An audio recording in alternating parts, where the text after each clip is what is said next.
gootota waraanaa dabalatee gootota damee hojii garaagaraa keessatti aarsaa adda addaa biyya isaaniif kaffalaa jiran yaadachuuf qaamni afur mata duree gootota kabajuun biyya kabajuudha jedhuun kabajameera.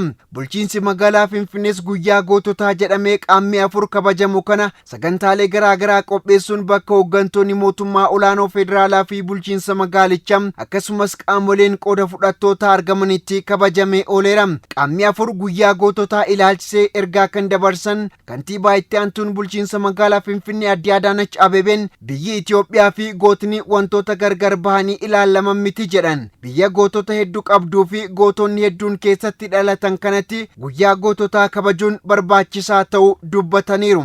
ጀግንነትና ኢትዮጵያዊነት የሚነጣጠሉ አይደሉም። ኢትዮጵያ የብዙ ጀግኖች ሀገር ናት።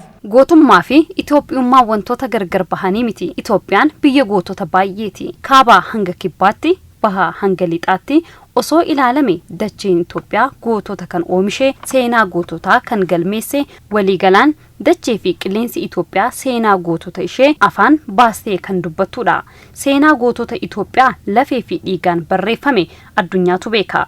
Kanaaf Itoophiyaan biyya bilisummaa ishee eeggattee turuun biyya mallattoo bilisummaa Afrikaa taateedha. Aadde Adaanach Abeebeen yeroo ammaa gootota adda waraanaatti murna garee baandotaa hojii biyya diiguuf halkanii fi guyyaa hojjechaa jiran barbadeessuu fi lolaa jiraniif kabajatu malaafi jedhan.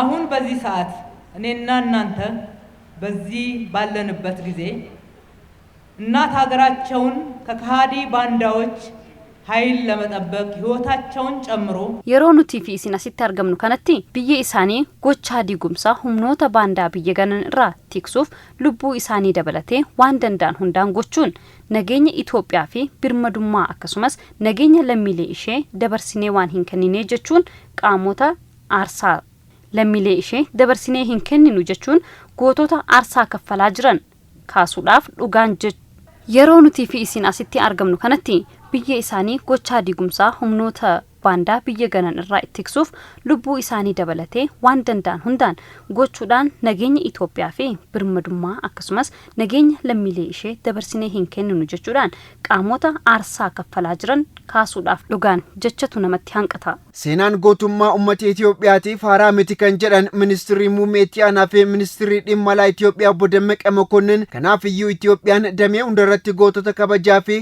guddina isheetiif hojjetan hedduu qabdu kanaaf kabaja kennuun dirqama ta'uu dubbataniiru. ጀግና አገር ወዳድ ስለ ሀገሩ ህይወቱን ራሱን መስዋዕት ማድረግ ጀብድ የሚፈጽም ድል አድራጊ አርበኛ ሲሆን ተቃራኒው ደግሞ ሀገሩን በጥቅምና በስግብግብነት የከዳ ባንዳ ማለት ነው። gootni biyya isaa jaalatu adda waraanaatti lubbuu isaa wareegee yoo seenaa hojjetu faallaasatiin ammoo biyya isaa faayidaa dhuunfaatiin gurguruun baandaa biyya ganii jechuudha.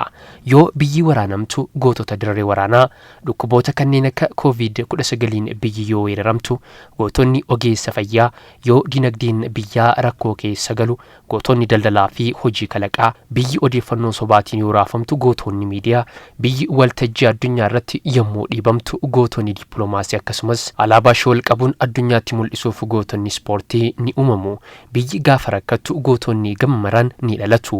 Gootota isaan kan ammoo kabaja guddaa kennuufii qabna. Gootonni durii gama isaaniitiin dhaloonni har'aa Itoophiyaa kabachiisuuf seenaa abboonni isaanii gama maraan hojjetan yaadachuun isaanis akka abboota isaanii kanaatti hojjechuu qabu jedhaniiru. Akka Baalchaa Abbaa Nafsoofaa, akka Garatuu Dhukiifaa, akka Jaagamaa Keelloofaa,